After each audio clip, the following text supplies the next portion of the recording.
By the way, I came from the remote area of Bohol. Alright. Yung pangalan ng lugar namin, actually, ang pangalan ng lugar namin is Sevilla. I don't know kung meron pang mga taga Bohol dito. Paki-comment naman kung taga Bohol ka. Alright. So, typical na province life. Taga-probinsya po ako. Actually, ito yung bahay namin dati, right? So, kung napansin niyo yung bahay dati, yung may mga sa baba, may mga kulungan ng manok, di ba? Yung hagdanan namin dati, very slope, mga ganyan. So, sobrang hirap ng buhay. And I could not forget the time when during my childhood years kasi nga I am a son of a farmers.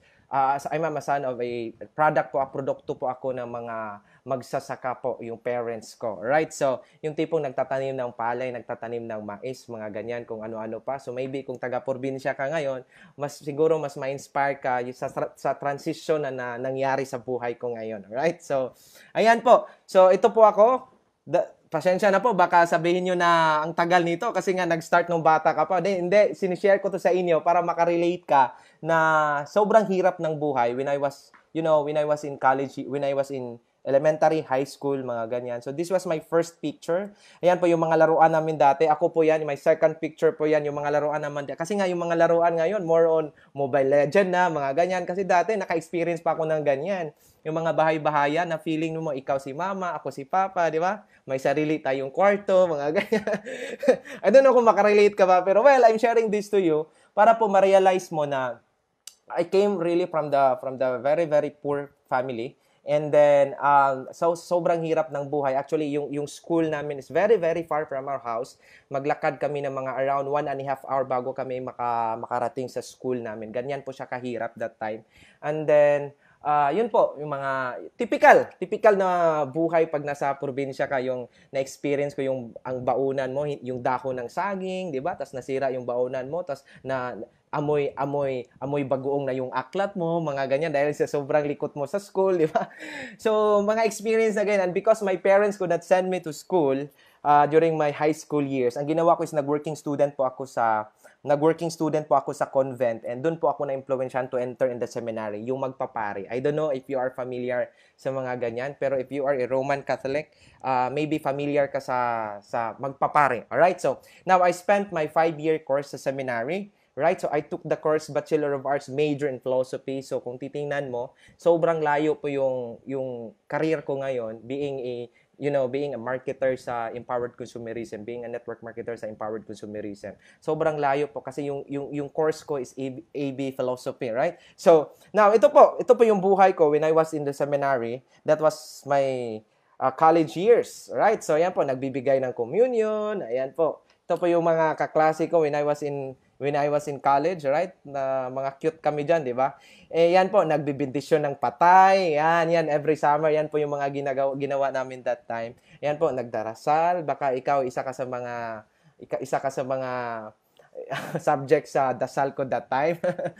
Alright, mabait ba ko tingnan diyan? Ako po yung nasa gitna. Ito po, ayan sobrang talaga, bait tingnan, di ba? Hanggang ngayon naman. Alright, so, now, and I did well in my studies.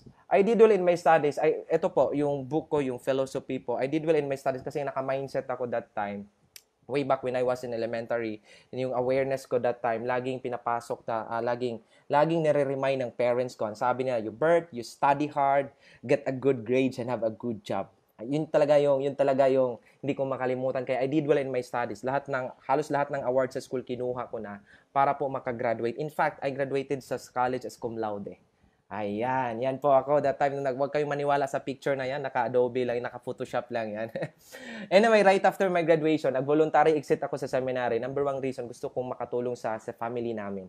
So, dalang-dala ko yung magandang ang tawag dito, magandang record sa school, being a cum laude graduate. So, confident ako na mag-apply ng work. But you know what, guys? I was very disappointed that time, right after my graduation.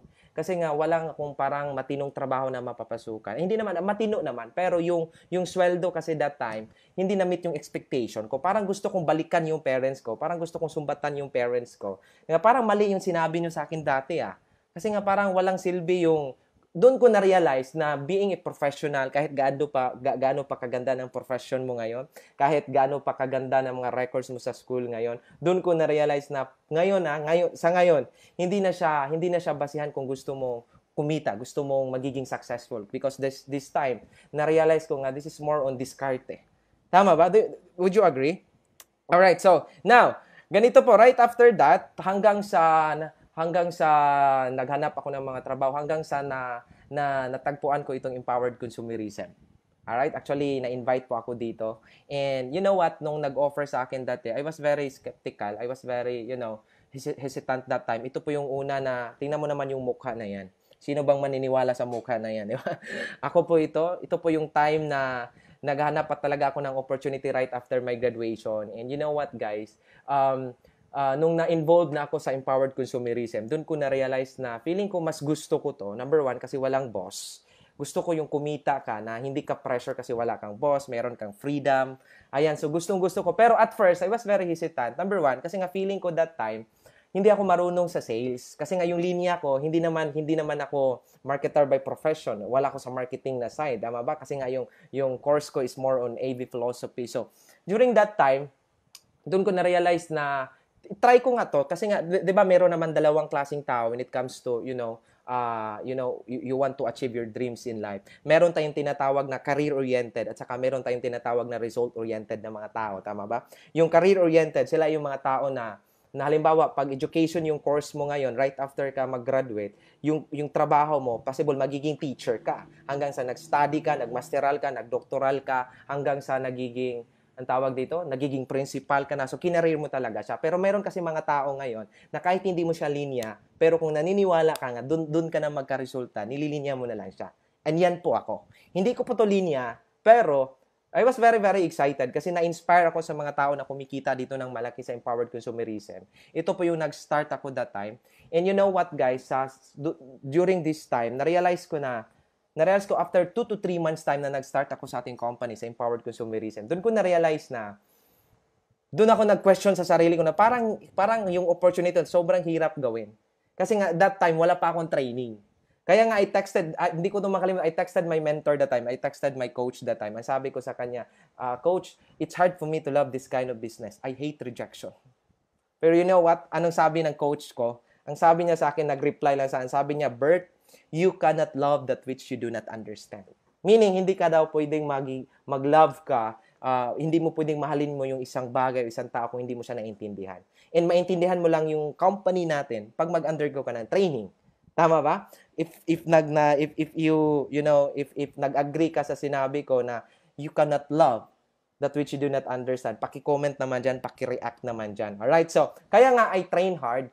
Nag-enjoy po ako dito hanggang sa dumating sa point na kumita ako ng malaki, especially sa after my training within the first 6 months na nagte-train ako. So kumita ako ng malaki dito. And doon ko na-realize na if you really want na magiging successful sa isang career mo, sa isang bagay, you should undergo training. So human as we are, we learn. Tama ba? Because I considered kasi every day as a learning day. So, nagtitrain talaga ako that time and nag-grow ako that time. Alright? So, and ito po yung first na nag-start pa. Kung tingnan mo naman yung computer ko that time, di ba? Sobrang talaga. Nag-start pa ako dito year 2012 po. Alright. So, nag-start pa ako dito na sa offline muna hanggang nag-learn ako sa online marketing. Alright. So, ito po yung time na sobrang hinataw ko na talaga yung company natin because during this time, naniniwala talaga ako na gusto kong tutulukan na yung sumpa ng kahirapan sa aming family that time, sa aming pamilya that time. Kasi nga, although, na-feel ko na mas nahihirapan ako at first, pero naniniwala kasi ako na mas mahirap maging mahirap. Kaya nga that time, during this time, hinataw ko na talaga. And doon ko na na-realize gusto ko lang tong i-share sa inyo. Meron kasing tinatawag natin na fact at saka truth. So if we will, philosophize these two words, fact meaning it is not questionable, meaning it cannot be denied. When we talk about fact, that is a fact. Hindi na siya pwedeng i-debate mo pa na kung totoo ba yan o hindi kasi it's a fact. When we talk about truth, it is based on a person's perspective. Depende po yan sa perspective ng isang tao. Tama ba? Like for example, when I say this phone is black, it cannot be denied. Tama ba? Black talaga yung kulay ng phone na to. Tama ba? Pero kung sasabihin mo na pangit ako, hindi mo pwedeng magiging fact yan. Possible sa tingin mo, pangit man ako. Pero sa perspective ko, sobrang gwapo ko. Ang tawag dyan, that's the truth. Possible, yung pagsabi mo na to, that's the truth para sa'yo, na pangit ako, pero do you get my point? Kino-compare ko lang itong dalawa. And bakit ko to na-share sa inyo? Kasi nga, life is like this. Meron tayong mga fact ngayon, pero human as we are, we grow. Halimbawa, possible siguro na fact na walang pera yung wallet mo ngayon. Tama ba? Kahit ano pa, that's a fact. Kasi hindi yan madi-deny na kahit anong gagawin mo pa sa wallet mo ngayon, kung wala talagang pera, wala talaga. Pero human as we are, we grow. Human as we are, we learn. Human as we are, we have the potential to change. Tama ba? So, possible, hindi na yan yung status mo few years from now. Just like this, para mas ma-realize mo. Halimbawa, if I am holding a seed right now, that is a fact. Nakita mo, that is a seed. Tama ba?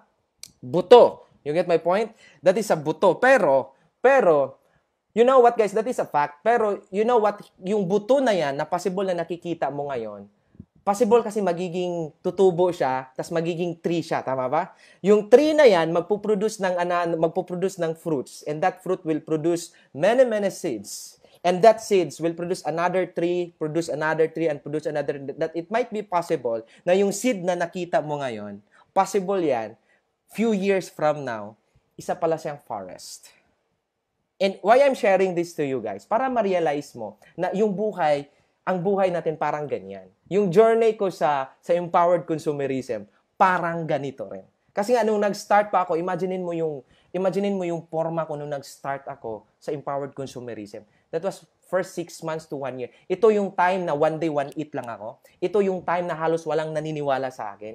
Ito yung time na pinagtawanan ako ng mga kaibigan ko kasi feeling nila scammer daw ako, feeling nila wala daw patutunguhan yung ginagawa ko sa empowered consumerism, feeling nila pyramiding daw. Yung mga ganyan, yung mga naririnig mo. Ito yung kung ikaw ngayon nakarelate ka na ito yung buhay mo ngayon na walang pera, ito yung time na nahihirapan ako kahit pamasahe man lang papuntang office natin. Ito yung time na sobrang hirap ng buhay dito. Ito yung time na na-experience ko na matutulog. You know what guys, nung nag-expand ako sa business ko sa Davao, di ko makalimutan that time, meron ako nakitang isang hotel na very cheap lang kasi nga wala akong budget that time. And you know what, kung magkano lang yung budget ko that time, that is around 50 pesos lang yung binayad ko sa hotel na yon. Alam mo ba kung saan hotel yon? Terminal sa Ecolan po sa Davao. Nag-rent lang ako ng folding bed and doon ko po, magbayad ako ng 50 pesos, niyakap ko lang yung bag ko para hindi mawala. Tapos gising na naman, mag-CR sa terminal, tapos mag-network na naman. Yun po yung mga challenges ko during this time.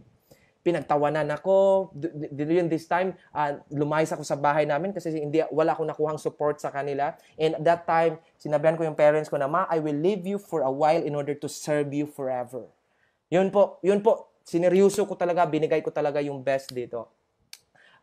And you know what guys, nakakatuwa kasi halos lahat ng mga naniniwala pa sa akin dito, mga strangers pa.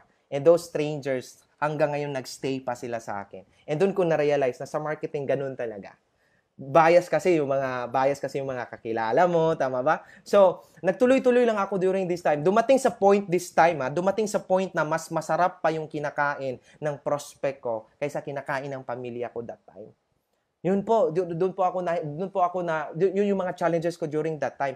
If you experience what I have experienced, you know what guys, ngayon lang yan. Because 2 to 3 years from now, I know so kung nakarelate ka sa na-share ko, kung ito yung situation mo ngayon na wala ka ring pera, halos nagiging hopeless ka na, nag-question ka na kung para sa'yo ba talaga itong empowered consumerism, baka kasi nga sa sobrang dali lang naman yung pinipresent sa OPP, bakit pag nagpapa-join tayo ng mga members natin, bakit ang hirap, mga ganyan. So, possible yan yung thinking mo ngayon, pero you know what guys, tuloy-tuloy ka lang yan. Hindi po habang buhay kang ganyan. Why? Kasi nga 2 to 3 years from now, for sure, ikaw na rin yung kikita ng first 1 million mo sa isang buwan. Okay po? Ito po yung breakthrough ng career ko. Imagine mo, I was 21 years old when I earned my first 1.4 million in 1 month. I was 21 years old that time. Imagine mo yung mukha ng teller. Tingnan mo naman yung mukha ng teller. Parang sinabi niya, parang criminal tong batang to ah. Sa kanya ba talaga yan? Guys, by the way, I'm sharing this to you, not to brag. Kung hindi ka pa ngayon involved sa parts sa empowered consumerism, baka ano sabihin mo sa akin ngayon. Well, I'm sharing this to you, not to brag my result, but to motivate and to inspire you na kung nakaya sa isang probinsyano, how much more ikaw dyan na nanonood ngayon. Alright? So, iba yung feeling pag bata ka na kumikita ka ng milyon. Iba yung feeling. Alright? So, possible, yung fact mo ngayon, yung present situation mo ngayon, ayan po yun pa yung second na mga, yan, yung mga earnings natin. Possible, yung present situation mo ngayon, ito po yung experience mo before sa COVID. Tama ba? Kasi nga also that time. Kasi nga that time, nung nag-start talaga ako year 2012, 2013, during those times, kasi wala akong pambayad na pang-rent na mga, pang-rent para sa pag-conduct ng financial literacy training at kung ano-ano pa, pag-train at kung ano-ano pa. Nag-handle kami diyan sa mga kubo-kubo lang. Imaginin mo, sobrang init tapos mga ganyan pa yung experience natin. So, hindi ko 'to makalimutan. And I'm sharing this to you, baka nakarelate ka. Baka nakarelate ka sa ganito. Imaginin mo naman, ako po itong nagpe-present that time. That was year 2013, 2014. And you know what, guys? I-enjoy mo lang tong process na to. Kasi nga sa online kasi ngayon, possible hindi mo na to ma-experience. Kasi nga nag-shift naman tayo sa online ngayon, pero nung nag-start po ako na nag-offline ako, ito talaga yung experience ko. Pero kung na-experience mo to, i-enjoy mo to. Kasi 2 to 3 years from now, mamimiss mo tong amoy ng mga sa hangin na sobrang init kung ano pa. Kasi nga, possible, by next 2 to 3 years from now, for sure, ikaw na yung nagpi-present, nag-i-inspire ng maraming mga kapwa mo Filipino, hindi lang dito sa Pinas but sa iba't ibang countries. Ito po yung mga talks na natin. Tingnan mo naman. Alright? So, and yan po sa cultural, and na-invite na po tayo. Alright? So actually, I was given the chance to inspire, especially during the anniversary natin sa MOA Arena po, with 30,000 attendees po, na kapag-share po tayo dito year 2015 po. Imaginein mo yung transition ng buhay natin. Maniwala ka lang, kapatid. Maniwala ka lang. Kung ikaw ngayon nagpe-present lang ka sa online, one-on-one, few years from now, believe me, ikaw na rin yung mag-share ng success story mo sa MOA Arena at saka sa Philippine Arena pa. Alright? So, ito po, tingnan mo naman, kung ito yung present situation mo ngayon, ito yung sinabi ko sa inyo, wala kasi kaming budget that time for recognition. So, yung nagre-rent lang kami sa mga kubo-kubo lang. Imaginein mo, yung mga top leaders ko, ina-awardan ko, siguro na sa mga 8 to 10 lang kami na nagpe-present dyan, or nag-award. Yearly recognition po yan namin. Imaginein mo, tingnan mo tong most productive leader of the year 2013, meaning yearly recognition po yan. Imaginein mo yung venue namin, kubo po. Kasi nga, imagine mo, ito, isa sa mga top leader ko, si Paul Manatad. Hanggang ngayon siya, Millionaires Club na, may sariling sasakyan na, marami ng millionaires under his team. Ito po yung experience namin kasi wala kaming pambayad. Tingnan mo naman. Wala pa kami kahit budget pang dress, basta naibigay lang yung certificate, tama ba? Pero i-enjoy mo yung moment na yan kasi 2 to 3 years from now, ganyan ka na mag-recognize sa team mo ngayon. Alright? So, ito po, it happened in, sa SM po ito. Imagine mo, these were my top 20 last 2018 po. Ganito na po kami mag-award. Pero dati, kubo-kubo lang kami kasi wala kaming pang-rent. Alright? So, kung ito yung situation mo ngayon, alright, so nag-jeep ka lang or maybe naghabal-habal ka lang, nag-angkas ka lang. Ito po ako that time nung nag-start pa ako. But ini-enjoy ko yan. Ini-enjoy ko yung usok ng motorcycle. Kung ikaw ngayon naka-jeep lang ngayon, naka-jeep ka bukas paglabas mo, tapos sasakay ka ng jeep, it's okay kung nag-start ka ngayon sa empowered consumerism na ganyan yung buhay mo ngayon. That's okay. Kasi nga po, hindi ka habang buhay na maging ganyan. Tama ba? Kaya nga, pag magsakay ka ng jeep ngayon, wala kang ibang gagawin. Tingnan mo yung gulong, titigan mo yung tambutso ng sakyanan, tas sabihin mo sa sasakyan na yan, mamimiss ko tong amoy ng sasakyan na to. Kasi nga, bakit? 2 to 3 years from now, hindi ka habang buhay mag-jeep. Kasi nga, for sure, ikaw na rin nagda-drive ng sarili mong sports car.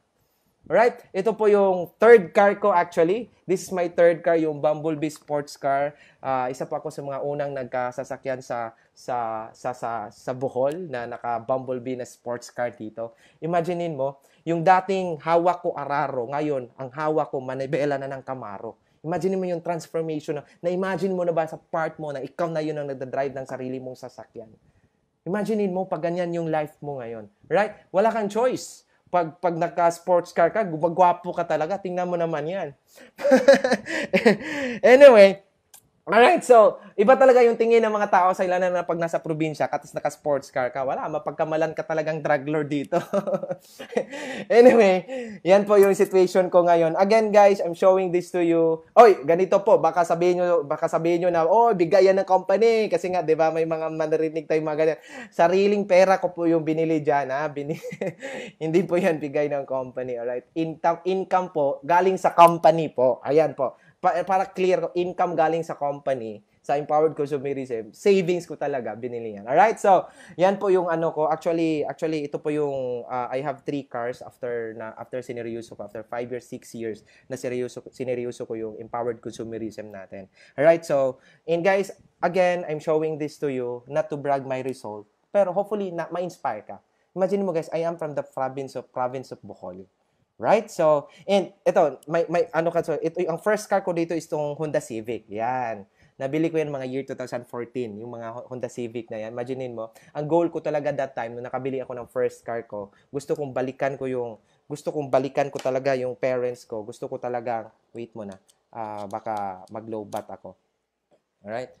Okay, so, yun. Okay? So, gusto ko talagang balikan yung parents ko that time. Gusto ko na ipakita sa kanila na meron at meron talagang resulta sa ginagawa ko. Kaya, ang ginawa ko that time, bumalik ako sa bahay namin, dalang-dala ko yung sasakyan na nagda-drive ako, and I was very, very inspired that time. I was very, very excited that time kasi gusto kong ipakita sa kanila na ito talaga yung resulta na nangyari sa akin. And you know what, guys? Very inspiring po. Very motivating po yung first na words na narinig ko from the, galing sa bibig ng parents ko that time. Ang sabi kasi nila sa akin nung nakita lang nagda-drive ako dyan, ang sabi nila, Bert, isauli mo yan, baka masira yan.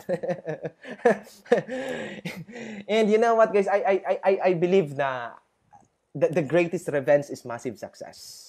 Kaya kung ikaw ngayon nag-start ka ngayon na wala ka pang result, nag-start ka ngayon na pinagtawanan ka ng mga kaibigan mo, 'di ba? Sinaktan ka ng mga kaibigan mo. You know what, guys? Pag nagiging successful ka, hindi mo na sila kailangang balikan para saktan mo. Hindi mo na sila kailangang balikan para sumbatan mo. Because I believe that the greatest revenge is massive success. Yan po, yan po, pinasakay ko sila hanggang ito po yung bahay namin dati. Kung ito yung present situation mo ngayon, maybe this is a fact. Hindi po, it cannot be denied pag ganito talaga yung bahay mo ngayon. Kung makarelate ka sa akin, di ba? And guys, you know what, guys? I-enjoy mo yung bahay mo ngayon. I-enjoy mo yung amoy ng CR mo, di ba? Pag nakakita ka pa ng daga sa CR mo ngayon, tapos yung nakakita ka ng daga na sobrang parang mas makapal pa yung mukha ng daga kaysa sa amo niya, di ba? Yung nagtitigan kayong dalawa, parang ikaw pa yung nahihiya sa daga. Na-imagine mo yung mga ganyan experience, yung mga i-enjoy mo yung, di ba, na puno ng anay yung bahay mo. Anay ba? Puno ng anay yung bahay mo. I-enjoy mo yan ngayon. Magpa-disco ka sa mga anay mo ngayon because 2 to 3 years from now, pag nagiging successful ka sa Empowered Consumerism, believe me, hindi na mamimiss mo yung bahay na yan. Why? Kasi nga possible, ikaw na rin, yan po yung bahay namin dati, di ba? Yan po yung mama ko. Po yung bahay namin way back 6 years ago, 7 years ago, mga ganyan. And dito na po ako nakatira ngayon. Ayan po, imaginein mo, may sariling swimming pool yan. May sariling basketball court. Tapos, imaginein mo, anong buhay, ano kayang feeling pag andyan ka nakatira sa lugar na ganito? Tama ba? Sino ba naman ako dati? Anak lang ng magsasaka, pero ito yung transformation ng buhay ko. Do you get my point? Again, this is just one of my investments. Right? So actually, nasa Cebu po ito. Actually, nasa Bohol po ako. Pero dahil may COVID, hindi kami nakabalik ng Cebu. Actually, every 3 days in a week po andun kami na meron tayong 2 bedrooms na unit dyan. Right? So, imaginein mo pag yung family mo, yan po yung family mo nakatira sa bahay na yan. Tama ba? Isang condo resort po siya. Ang kagandahan ng resort na yan, yung harapan namin is mayroong golf course. Ito po yung eksakto na view ng condo namin. Imaginein mo, everyday yan yung view mo. Everyday nagko-coffee ka, nagche-check ka ng account mo, tapos flash out ka pa. these are just one of my, my investment. Pero ang dami kong mga nabili mga commercial lots dito sa Bohol. Meron kong mga nabili na isang bundok doon sa Panglao Island, yung isa sa mga pinakamataas na bundok doon, binili ko, overlooking, tapos nilagyan ng road papunta sa taas para doon ko itatayo yung ultimate na dream house ko, yung parang bahay ni Iron Man. Ayan. Okay, so alright, so hopefully na-inspire ka, and then ito na po, dati nagpapapicture ikaw, ngayon nagpapapicture ka lang sa mga coaches mo, nagpapapicture ka lang sa mga mentors mo na naka-receive sila ng mga awards. Actually, ito po yung one of my coaches, si Coach El Nitare, Upline El Nitare po, naka-receive siya ng profit sharing sa company. At ito po ako that time nagpa-picture lang, pero I believe kasi hindi ka lang hanggang diyan ka lang. Kasi nga naniniwala pa ako 2 to 3 years from now, ikaw na rin yung may profit, maka-receive ng profit sharing ng company. That was year 2018.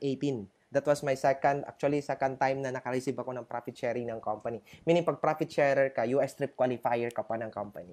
Alright, so, ayan po. Kung ito yung situation mo ngayon, nanonood ka lang ng NBA, kasi nga, wala kang ibang ginagawa ngayon, di ba? Nanonood ka ng replay ng NBA sa TV mo ngayon, 2 to 3 years from now, pag magiging successful ka sa ating company, believe me, personal mo nang mapanood yung NBA. Actually, ito po, free trip po ito ng Empowered Consumerism. 2 weeks po kami na naandun sa US po. Part po ito ng tour namin. Na nanonood kami ng laro, actually, LeBron to at saka Milwaukee Bucks.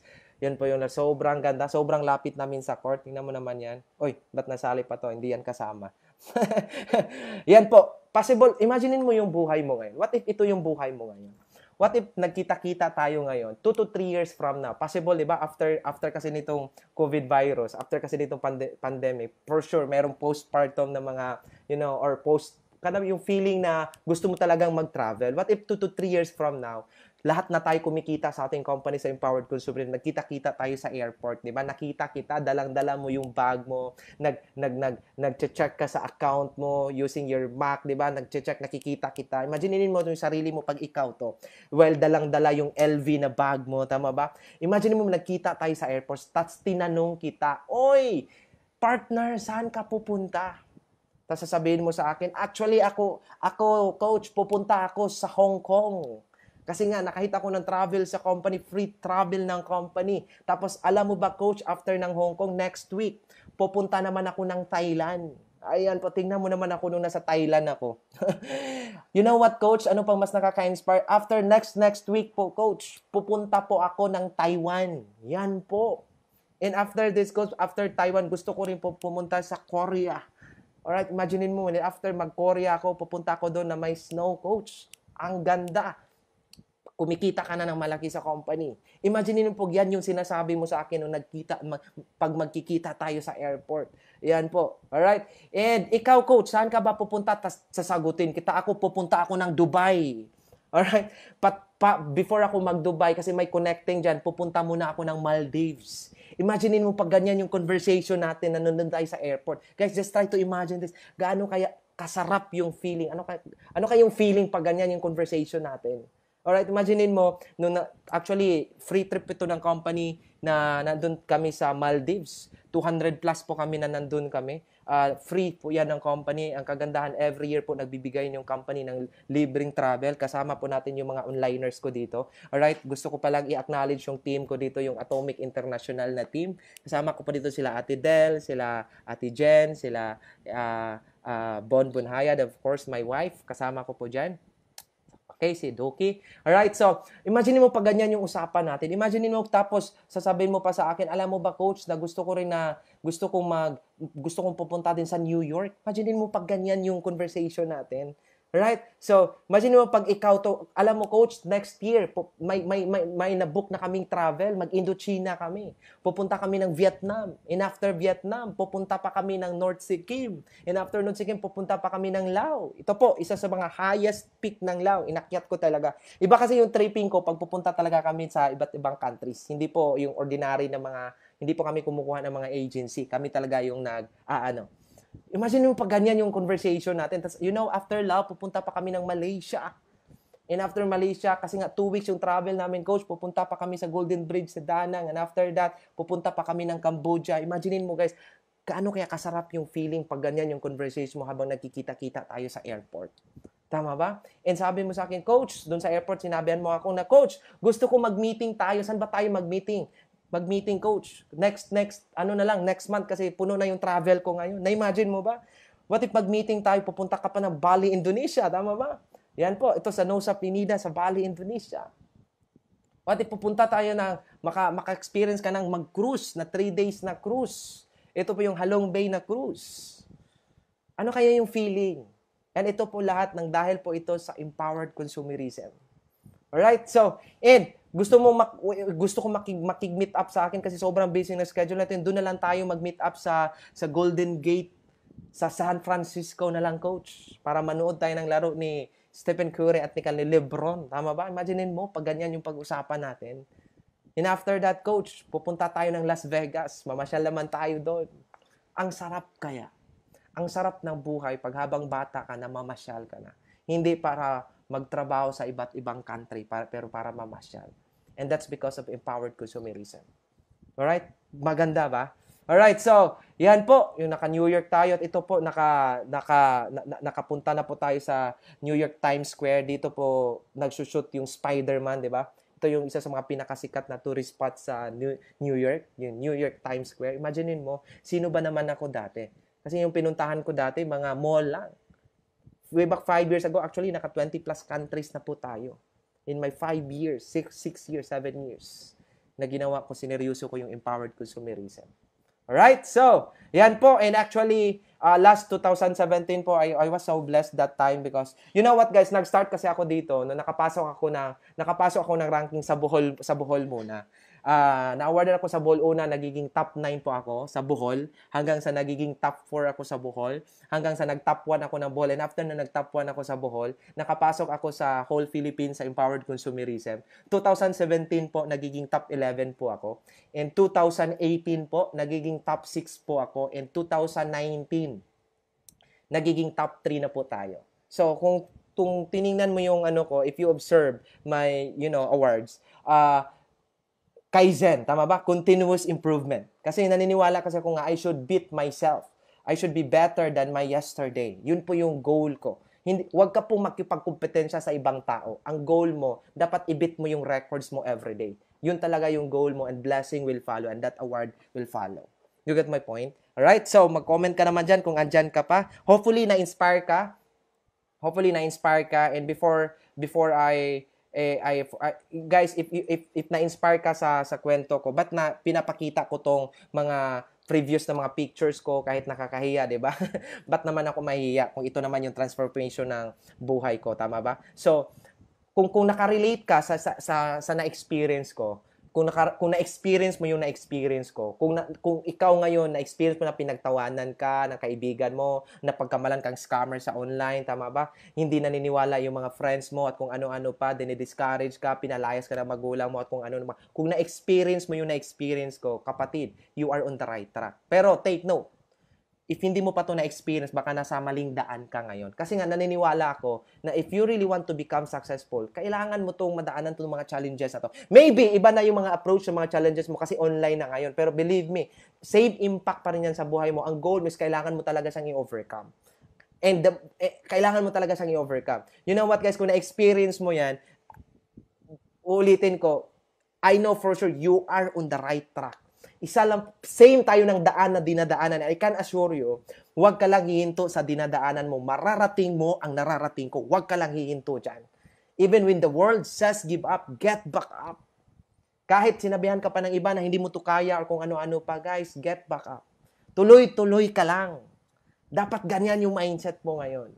Alright, so, ayan po. And by the way, you can like also my follow my social media accounts, my fan page, Albert Jesma Travel and Business page, and you can also you can follow my Instagram, Mr. Bumblebee Visuals. Alright, so, yan po. And before ako magtapos, kailangan para masulit na lang, ganito po, magbibigay ako sa iyo ng konting greatest lessons ko na sineryoso ko yung natin, ang tawag dito, yung ating empowered consumerism na company. Ganito kasi, yung nakikita nyo kasi sa amin ngayon, result na. Pero kung tingnan mo naman yung journey ko, hopefully na-inspire ka. Lalo na pag nasa probinsya ka ngayon, hopefully na-inspire ka sa story ng buhay ko.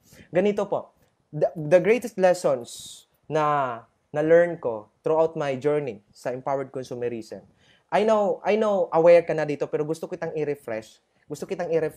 Baka makatulong din ako sa'yo. Lalong-lalo na ngayon na meron tayong pandemya. Tama ba? Meron tayong challenges ngayon na hinaharap. Right? So, number one, I know for sure, very familiar ka sa word na to, pero gusto kong bibigyan to ng malalim na kahulugan, deeper meaning, yung you need to be responsible.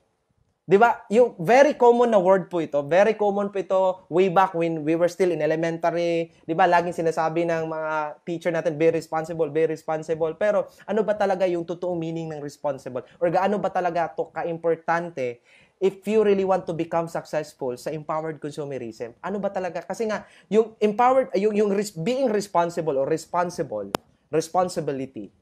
Ang malalim na meaning kasi yan na hindi mo makikita sa dictionary. Ano kasi yan? Ownership. When we talk about ownership, kailangan i-own mo lahat kung ano man nangyari sa buhay mo ngayon. Wala nang ibang reason kundi ikaw. O magpakabaliw ka naman yan, tapikin mo yung sarili mo. Ako at wala nang iba. Dapat ganyan yung mindset mo. Maganda man yung nangyayari sa buhay mo ngayon or pangit man yung nangyayari sa buhay mo ngayon or possible, it's either positive or negative lang kasi yan, tama ba? Walang ibang reason dyan. Ikaw lang. Dapat, you need to be responsible. Gusto mong magiging successful. Gusto mong ayusin mo yung family mo. Gusto mong magiging successful ka sa in any career o kung ano-ano pa. Gusto mong magiging healthy. You need to be responsible. You own it. Ownership. The problem with us is this. If everything is going well, if everything, tama lahat, may mga magagandang nangyayari sa buhay natin, we take all the credits. Ako po yan. Ako po yung namimigay sa ayuda sa next barrio na yan, mga ganyan. Di ba? Ako po yung nagtuturo sa partner ko, ang galing-galing niya kasi ako yung nagtuturo. We take all the credits. Pero pag may mga hindi na magandang nangyayari sa buhay natin, the problem with us is we automatically blame someone. I-blame na lang ang government, i-blame na lang ang company, i-blame mo yung coaches mo, i-blame na lahat except you. I-blame na lang silang lahat. Lalong-lalo na ngayon, meron tayong crisis. Imagine mo sa mga posting ngayon sa Facebook. Bine-blame. They are blaming the government. Wala kaming ayuda, wala kaming ano. Guys, hindi mo control yung pandemya natin. Hindi mo control yung crisis natin. Yung control mo yung sarili mo. Bakit i-blame mo yung government mo? When in fact, this is your responsibility na bubuhayin yung sarili mo ngayon. Do you get my point? Huwag mong i-blame yung government pag wala kang budget ngayon habang nasa pandemya ka. Do you get my point? Kasi, tatanungin kita, baka nakalimutan mo, who made the choice? Sino yung gumawa ng choice na habang wala pang pandemya or habang wala pang pandemic ngayon, bakit wala kang ginagawa? Bakit hindi mo sineryoso yung empowered consumerism? Para ngayon may savings ka na. Who made that choice? Guys, remember this. You always make the choice. Kaya, do not blame anyone.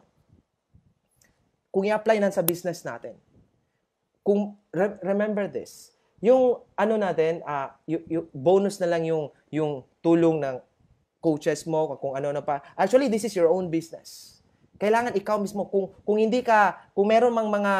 may magandang nangyayari sa buhay mo ngayon, sa negosyo natin ngayon, or kung meron hindi magandang nangyayari, walang ibang mabiblame yan. Ikaw lang at wala nang iba. Huwag mong i-blame. O kahit sa ibang bagay na, huwag mong i-blame yung ex mo na nagka-leche-leche yung buhay mo ngayon. You made the choice. Ikaw yung sumagot ng oo dyan. Tama or tama? Do you get my point? Do you get my point? You own it. Lahat ng pangyayari sa buhay mo. Pag ma-master mo to guys, ang bilis ng success mo dito sa empowered consumerism. Iwasan mo yung mag-complain ka.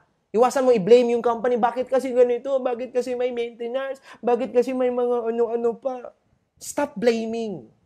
Dapat yung focus mo ngayon, yung circle of influence mo, yung self mo, yung mind mo. Kasi nga, pag lumabas ka sa bigger circle na yan, eto, mga government or kung ano pa, na hindi mo na control sila, opinion ng ibang tao. Pag nagka-focus ka sa ganyan, the moment mag-focus ka, magkakaproblema ka. Do you get my point? Same lang sa ano, di ba? Same sa business natin. Bakit hindi mo to kailangang iasa sa iba? Bakit mo kailangang i-blame kung ano man na, bakit? Kasi nga, kung magka-resulta ka dito, ikaw naman yung mag-i-enjoy. Kung bibili ka dito ng sports car, sino bang magdadrive? Ako ba? Hindi naman. Ikaw naman.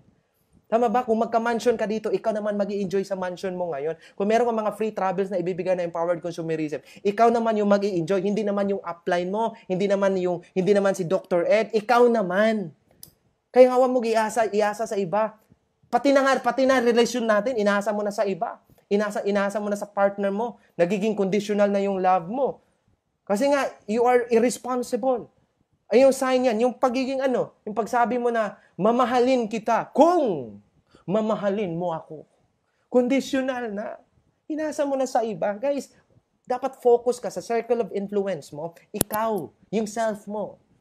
Para pag ma-master mo to, believe me, sobrang dali ng success mo dito sa empowered consumerism. Be responsible. Ownership. Alright? And last but not the least, ito na po, tapos na po ako actually. And the last but not the least, ganito po. Number 2, pinaka-importante na ma-apply mo, lalong-lalo na meron tayong crisis ngayon. Number 2, move on and adapt. Mag-move on ka na. Alam ko marami, ulitin ko number 1, be responsible. Number 2, mag-move on ka and adapt. What do you mean by mag-move on and adapt ka? Ganito po. Alam ko maraming mga challenges sa buhay natin. Tama ba? Alam ko maraming mga possible na mga, mga challenges na hindi mo inasahan. Lalo na meron tayong pandemic ngayon na hindi natin control. Tama ba? And you know what, guys? Ang problema kasi natin is nakafocus tayo sa problem. Hindi tayo nakafocus sa solusyon. Hindi ko nila lahat, pero most of us, nakafocus kasi bakit ganito, nakafocus tayo sa effect ng problema instead na hanapin yung solusyon or kung ano-ano pa. Tama ba? And you know what, para ma-handle mo ito ng maayos, kailangan mo para makapag-move on ka agad, lalong-lalo na pag may mga ganitong klaseng kasi nga hindi mo lang ito ma-apply sa pandemya natin or sa challenges na hinarap natin, pati pa sa negosyo natin. Si-share ko ng konti. Alright? Kung gusto mo talaga maka-move on, kahit saang bagay, you need to master this 5-letter word. Smile. Smile. Just relax. Relax, chill ka lang. Huwag kang maratol. Tama ba? Huwag kang maratol. Ano gagawin ko dito? Bakit ganito? Wala na kaming makakain. Ano pa? Ano nang gagawin ko sa negosyo ko ngayon? Sanay kasi ako sa offline. Tas ngayon, nag-change na ng online. Hindi ko alam. Mag-move on ka. Just smile. Life is life. Tama ba? Huwag kang mag-focus kasi nga ang problema kasi natin, iyak tayo ng iyak sa the same problem na hindi naman natin control. Same lang yan, 'di ba? Pag nagsi-share, just like ganito. Pag magsi-share ako sa inyo ng joke, tapos paulit-ulit ko 'tong sinishare sa inyo, tatawa ka ba? Do I sound funny? Hindi naman. And what I'm trying to say is this. If you do not laugh again on the same jokes, why do we cry on the same problem over and over again? You get my point? Mag-move on ka. Stop worrying about the things that you cannot control. Especially nga may pandemya tayo. Hindi mo naman yan control. Control ba yung government mo, yung tulong? Hindi mo naman yan control. Yung focus mo, mag-focus ka sa self mo. Ano bang pwede mong gawin sa business natin para kikita ka ng malaki, para hindi ka naaasa sa government? Dapat yun yung mindset mo. Stop worrying about the things. Hindi lang things. Pati pa mga persons. Stop worrying about the persons that you cannot control. Because whether you like it or not, we cannot please everybody. Tama ba? Sa negosyo natin, lalong-lalo na mag-alo ka ng business, kahit gaano pa kaganda yung intention mo ngayon, kahit gaano pa kaganda yung intention mo na tutulungan mo siya, meron talagang masasabi yung iba dyan. Dapat tanggapin mo yan. Mag-move on ka agad. Huwag kang mag-focus sa ganyan. Pyramiding yan. Scam yan. Ang dami, di ba? Kayo lang yung mayaman yan. Pagpipirahan ka lang yan. Normal yan. Dapat tanggapin mo yan. As long as you know that you are right, then go for it. Just do it. Dapat yun yung mindset mo. Sa case ko ngayon, hindi ko control, hindi ko alam. Baka ano yung iniisip mo ngayon sa akin? Bakit iba yung intonation ng Tagalog niya? Siyempre, hindi ako tubong Manila. Who cares? Taga Bohol ako. Who cares? As long as nakapag-inspire ako ng maraming Filipinos. Do you get my point? You should accept the fact that not everyone is supposed to like you. Lalo na sa business, you should accept the fact that not everyone is supposed to support on your business. Kahit nga close friends mo eh. Kahit nga family, minsan pa, hindi pa sila magsusupport. And that's life. Dapat matanggapin mo yan. That not everyone is cheering on your success. That not everyone is celebrating on your success. And that's life. Dapat tanggapin mo yan. Even in the Bible. Nasa Bible yan, tama ba? David would have never become the king without Goliath. Meron at meron talagang mag-go against sa'yo. Tama ba? Joseph would have never taken the throne without his brother throwing him into a pit. And that's life. And even Jesus Christ. Jesus Christ would have never risen from the dead and brought us salvation without Judas betraying him. You get my point? So stop worrying about, or you quit worrying about the things that you cannot control. You get my point? Quit worrying about the things or the persons that you cannot control, because you know what? Some enemies are designed as part of your destiny. You get my point? Alright, remember this. You cannot control the storm from coming, but you can prepare for it. Likewise in our life, you cannot control how someone else behaves, but you can control how to react. Dapat i-master mo yan. Guys, just focus, keep running your race without bothering who's not celebrating or cheering on you. Just focus on your race. Keep running. Even when the world says give up, get back up. You dream your wildest dream in life. Whatever how hard it is, whatever how difficult it is, just say it's possible. It's possible. Especially, there is God who is willing to back us up. Amen?